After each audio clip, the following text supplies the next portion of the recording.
जय श्री कृष्णा। राधे राधे दोस्तों, आज मैं आपको सुनाने जा रही हूँ उत्पन्ना एकादशी की व्रत कथा। आज मार्गशीर्ष मास के कृष्ण पक्ष की एकादशी तिथि है, जिसे उत्पन्ना एकादशी कहा जाता है। यह वही पावन दिन है जब एकादशी माता का अवतार स्वयं भगवान श्री विष्णु की शक्ति से उत्पन्न हुआ था। इसलिए इस व्रत का नाम उत्पन्ना पड़ा। शास्त्रों में वर्णित है कि उत्पन्ना एकादशी के प्रभाव से मनुष्य के सभी पाप नष्ट हो जाते हैं, भय दूर होते हैं और साधक को धर्म, अर्थ, काम और मोक्ष के चारों की प्राप्ति होती है। इस दिन भगवान विष्णु एवं एकादशी माता दोनों की पूजा और कथा श्रवण करने से अत्यंत शुभ फल की प्राप्ति होती है। तो आइए भक्ति भाव से भगवान श्री लक्ष्मी नारायण के चरणों का ध्यान करते हुए उत्पन्ना एकादशी की यह पावन और कल्याणकारी कथा सुनते हैं। एक समय श्री सूत जी महाराज ने शौनक आदि ऋषियों के आग्रह पर उत्पन्ना एकादशी का महत्म्य सुनाते हुए कहा, हे मुनिवर, भगवान श्री कृष्ण ने विधि सहित इस एकादशी महत्म्य को धर्मराज युधिष्ठिर से कहा था। प्रभु में जिनकी श्रद्धा होती है, केवल वे ही इस व्रत को प्रेम पूर्वक करते हैं और इस महात्म्य को प्रेम और श्रद्धा पूर्वक सुनते हैं और इस लोक में अनेक सुखों को भोग कर अंत में वैकुंठ धाम को प्राप्त कर लेते हैं।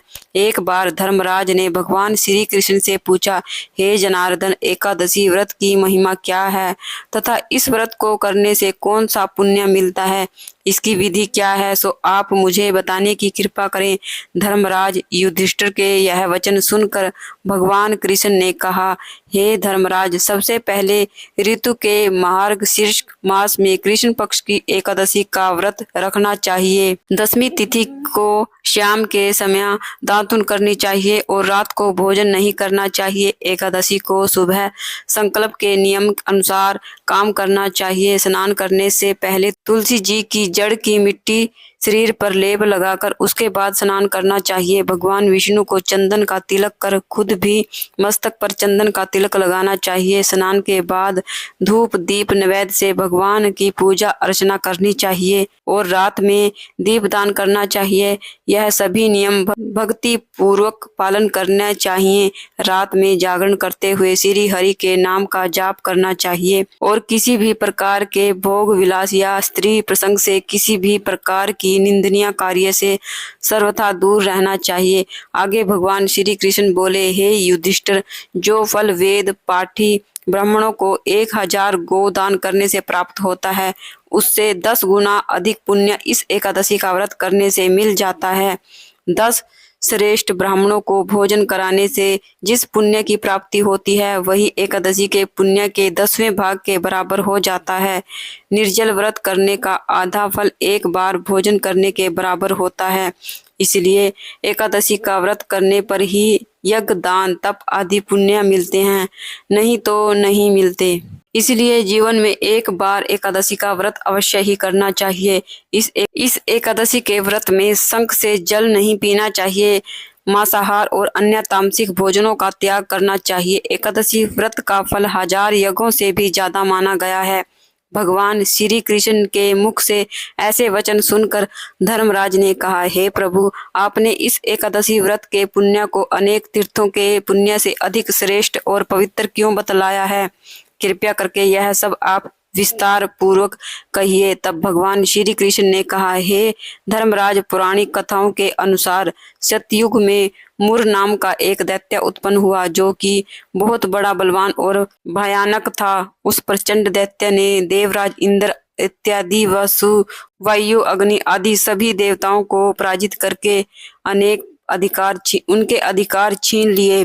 तब इंद्र सहित सभी देवता गण भयभीत होकर भगवान शिव की शरण में गए और उनसे सारा वृत्तांत कहा। तब देवता गण कहने लगे कि हे कैलाशपति, मुर दैत्य से भयभीत होकर सभी देवता मृत्यु लोक में फिर रहे हैं। तब भगवान शिव कहने लगे, हे देवराज और देवता गणों, तीनों लोकों के स्वामी और भक्तों के दुखों का नाश करने वाले भगवान विष्णु की शरण में तुम सभी जाओ, वे ही तुम्हारे दुखों को दूर कर सकते हैं। शिव जी के ऐसे वचन सुनकर सभी देवता क्षीर सागर में जा पहुंचे और कहने लगे, हे मधुसूदन, कृपया करके आप हम सब की रक्षा कीजिए। हे प्रभु, दैत्यों ने हमें जीत कर स्वर्ग से निकाल दिया है, आप कृपया उन दैत्यों से हमें सब की रक्षा करें। देवराज इंद्र के ऐसे वचन सुनकर भगवान विष्णु कहने लगे, हे इंद्र, ऐसे मायावी दैत्य कौन है जिसने सभी देवताओं को जीत लिया है? उसका नाम क्या है? उसमें कितना बल है और वह किसके आश्रय में है और उसका स्थान कहाँ पर है? यह सब वृत्तांत मुझे कहो। यह सुनकर देवराज इंद्र कहने लगे, भगवान, प्राचीन समय में एक नाड़ी जंग नाम का एक राक्षस था। उसके महापराक्रमी और लोक विख्यात मुर नाम का एक पुत्र हुआ। उसकी चंद्रवती नाम की एक नगरी है। उसी ने सभी देवताओं को स्वर्ग से निकालकर वहां पर अपना अधिकार जमा लिया है। इतना ही नहीं प्रभु, उसने हमें सब पर अधिकारों को छीन कर दानु कुल के असुरों को ही इंद्र, अग्नि, यम, वरुण, चंद्रमा आदि लोकपाल बना दिया है। वह स्वयं सूर्य बनकर पृथ्वी पर ताप की वर्षा करता है। अतः हे मधुसूदन, कृपया आप इस बलशाली भयानक असुर और संहार करके हमें सभी देवताओं की रक्षा करें। देवराज इंद्र के मुख से ऐसे वचन सुनकर भगवान विष्णु कहने लगे, हे देवताओं, मैं आपके शत्रु का शीघ्र ही संहार करूंगा। आप सभी इसी समय मेरे साथ चंद्रव्रत नगरी चलिए। देवताओं की पुकार पर भगवान विष्णु तुरंत ही उनके साथ चल दिए। उधर दैत्यराज मुर ने अपने तेज से जान लिया कि भगवान श्री विष्णु युद्ध की इच्छा से उसकी राजधानी की तरफ आ रहे हैं, इसलिए अपने राक्षस योद्धाओं के साथ वह भी युद्ध भूमि में आकर गरजने लगा। देखते ही देखते भीषण युद्ध आरंभ हो गया। युद्ध होने पर अनगिनत असुर अनेक अस्त्र शस्त्र को धारण करके देवताओं से युद्ध करने लगे, किंतु देवता तो पहले से ही डरे हुए थे, इसलिए वह अधिक देर तक राक्षसों का सामना नहीं कर सके और भाग खड़े हुए। तब भगवान विष्णु स्वयं युद्ध भूमि में आ गए। अब तो दैत्य पहले से भी ज्यादा जोश में भरकर भगवान विष्णु से युद्ध करने लगे। वे अपने भयानक अस्त्र शस्त्रों से उन पर प्रहार करने लगे। दैत्यों के आक्रमण को भी श्री विष्णु अपने चक्र और गदा के प्रहार से नष्ट करने लगे। इस युद्ध में अनेक दैत्य सदा के लिए मृत्यु की गोद में समा गए, किंतु दैत्य राज मुर भगवान विष्णु के साथ लगातार युद्ध करता रहा। उसका तो जैसे अभी बाल भी बांका नहीं हुआ था। वह बिना डरे और बिना थके युद्ध कर रहा था। भगवान विष्णु मुर राक्षस को मारने के लिए जिन जिन शस्त्रों का प्रयोग करते वे सब के सब उसके तेज से नष्ट होकर उस पर पुष्प के समान गिरने लगते। अनेक अस्त्र शस्त्रों का प्रयोग करने पर भी भगवान विष्णु उससे जीत नहीं सके। तब वे आपस में मल्ल युद्ध करने लगे। भगवान श्री हरि उस असुर से देवताओं की रक्षा हेतु सहस्त्र वर्षों तक युद्ध करते रहे, किंतु उस असुर से जीत नहीं पाए। अंत में भगवान विष्णु शांत होकर विश्राम करने की इच्छा से बद्रिकामिका आश्रम स्थित 38 कोस लंबी एक द्वार वाली हेमवती नाम की गुफा में प्रवेश कर गए। हे धर्मराज, उस गुफा में प्रभु ने फिर शयन किया। भगवान विष्णु को ढूंढते ढूंढते उनका पीछा करते करते मुर नामक दैत्य भी वहीं चला आया। भगवान श्री हरि को सोता हुआ देखकर वह उन्हें मारने को तैयार हो गए।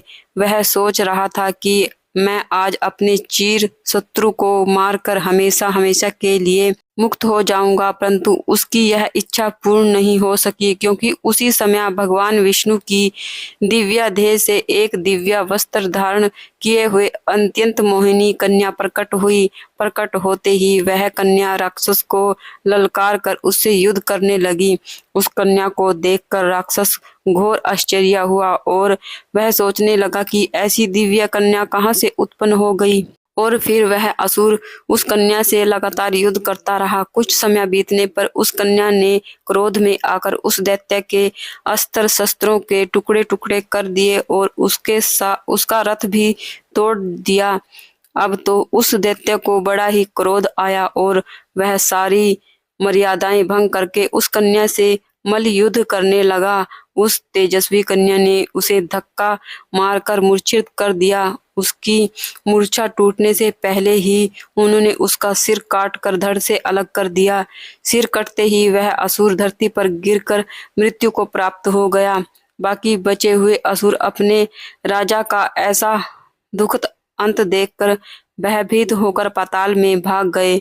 उधर भगवान विष्णु जब निद्रा से जागे तब उस असुर को मरा हुआ देखकर उन्हें घोर आश्चर्य हुआ और वे सोचने लगे, इस महाबली को किसने मार डाला। तब वह तेजस्वी कन्या भगवान श्री हरि से हाथ जोड़कर कहने लगी, हे प्रभु, हे जगदीश्वर, यह असुर आपको मारने को तैयार हो गया था।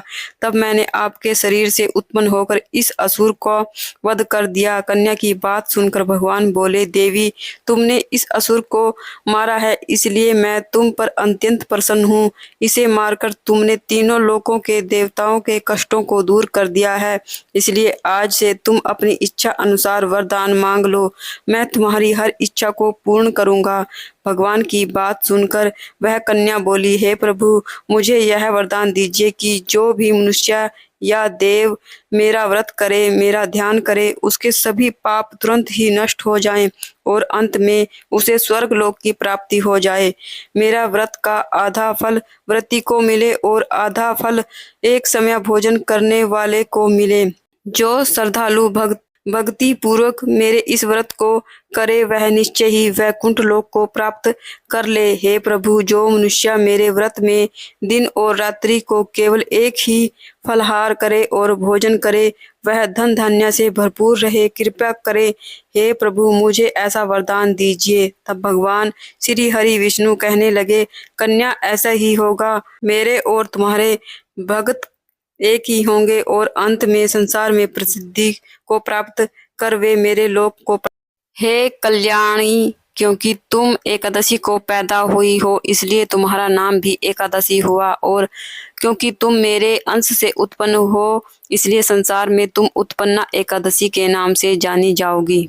तो भक्तों, ये थी एकादशी की व्रत कथा। आपको कथा कैसी लगी कमेंट बॉक्स में जरूर से लिख कर बताना, और अगर आपको कथा अच्छी लगी है तो कमेंट बॉक्स में एकादशी माता की जय जरूर से लिखना।